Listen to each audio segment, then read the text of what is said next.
I was. One day, I received an email. The sender asked if he could remake my novel. At the time, I was dumbfounded. I might have been on a short hiatus, but to ask to remake a novel that was in paid serialization. I, of course, refused. In fact, I didn't reply. It was partly because doing something like that without permission would go against copyright laws, but it was also because I was ashamed of the hiatus status I was in. It wasn't a sensation, but it was a fairly popular novel and the greatest hit in my 5 years of writing. But at the time I received the email, I had been on hiatus for 3 months. The reason was simple. The words didn't come to me. At first, I poured my passion into writing. My personal note on the world's setting neared 50,000 characters, and I poured my heart out in writing each chapter. But after a year of writing, I fell into an awful slump. Even so, the novel continued for 6 months, reaching the mid-late stage of the story. But because I forcefully pushed myself to write, the story was full of plot holes, and the personalities of the characters had collapsed. Unsurprisingly, the number of readers dropped by the day. I was too scared to even read the comments. In the end, I chose to go on hiatus. But no matter how long I rested, I couldn't continue with the story, not even a single sentence came out. When I was wallowing in misery from realizing my lacking writing skills, I received another email asking to remake my novel. Email protected. Please. This is for personal satisfaction. I will not reveal the remake version of the novel anywhere. It will only stay between me and you. Who knows? Maybe you'll be inspired by the remake and come up with a way to continue the story. It was a fairly long email consisting of 6 sentences, but what it was asking for was simple. He wanted to remake my novel for self-satisfaction. How much did he like my novel to send an email like this? Since I wasn't particularly proud of my work, I agreed, feeling thankful and ashamed.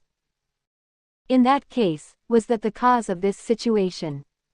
The chance of winning the lottery was said to be 1 in 8,145,060. Then what was happening to me at this moment had to be a 1 in 7 billion chance. I was standing in an ordinary family home.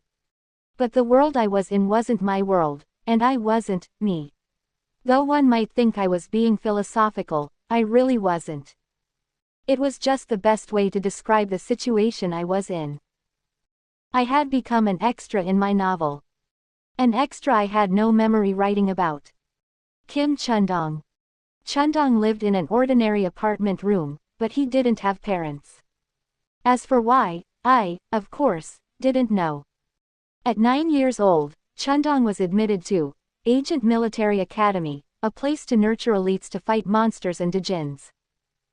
What ability did Chundong possess to pass its entrance exam? I didn't know. I didn't know anything about him. I didn't even know his face. I wasn't kidding. I really didn't. When I look in the mirror, that's what I saw. An oval with a question mark. This crazy body possession, or transmigration, was completely unreasonable. I had gone to bed just like any other day, but when I woke up, I found myself on the last day of the semester at Agent Military Academy. At first, I had 2 suspicions. First was that I was being pranked. But that idea was shot down in just 5 seconds. I couldn't even be bothered to explain why. Second was that I was dreaming. But I naturally came to dismiss the idea. As everyone knew, the thought of being in a dream never occurred to dreaming people, and more importantly, no dream continued for 2 weeks with such a clear sense of reality. As a result, I spent the past 2 weeks pondering whether the world inside the novel should be treated as the reality I was in. Ding dong. Tata tilde. Just like I've been doing in the last 2 weeks, I was lying in bed and staring blankly at the ceiling when my smartphone alarm began to ring. Glancing over, I saw that it was time to go to school. Why the hell do I need to go to school?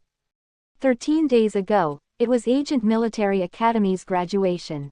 But the ones graduating were only non-combatant cadets, and non-combatant cadets couldn't be called heroes. Combat class cadets had to attend the academy for 3 more years. These 3 years would be spent at Cube, a hero academy. Unfortunately, this damned Chundong guy was a combat-type cadet. Again, I had no clue who he was. Ah, how frustrating. I had barely done anything for 2 weeks. I spent most of my time on the internet, ate food when I got hungry, went back online to search for a way out, laughed at the surprisingly funny variety shows airing on TV, ate food when I got hungry. Anyways, the only noteworthy event was going to Seoul 2 days ago for the 3-hour-long Cube entrance ceremony. I didn't want to go, but I had no other choice since I was told I would be expelled if I didn't attend. I do think I need to go, but I couldn't figure out who dropped me here, for what reason and with what power. But after living idly for 2 weeks, I reluctantly came to accept my fate. It seemed I would live this way for a long time. In that case, I at least needed to make a living for myself.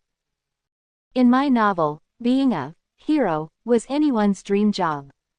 Though things become serious midway through because of villains, the hiatus was not long afterwards. I just had to survive until then. When the time came, I was sure I'd figure something out. 7:33 a.m. There was only 57 minutes until school. I got up and trudged to the bathroom. Standing in front of the mirror, Mr. Question Mark greeted me. Quote. Screw this question mark. Is it ever going to go away? Without joking, my face was a question mark. I didn't know why. It wasn't because I didn't describe my face. If that were the case, it didn't make sense for the other billions of people to have their own faces.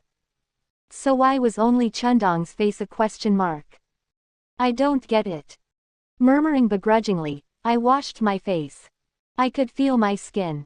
I had hair too. That made things all the more creepy. After cleaning myself up a bit, I changed into Cube's uniform, which I got at the entrance ceremony. Other than that, I had no other baggage. People who saw me in this uniform would undoubtedly send looks of envy, but I didn't know what I was doing. My face was a freaking question mark. How was I supposed to figure anything out? Turning the doorknob, I glanced back. My home for the past 2 weeks. The apartment room I barely found thanks to the address written in my cadet card. It seemed I got attached to it in this short period of time. I felt like I would miss it. At Novelban at. Cube floated in the middle of the East Sea. Once I left, I probably wouldn't come back. Ehew. Putting behind the big apartment room I was happy to have, I stepped into the dark and unfamiliar world. 1. 50,000 Korean characters is about 10,000 English words.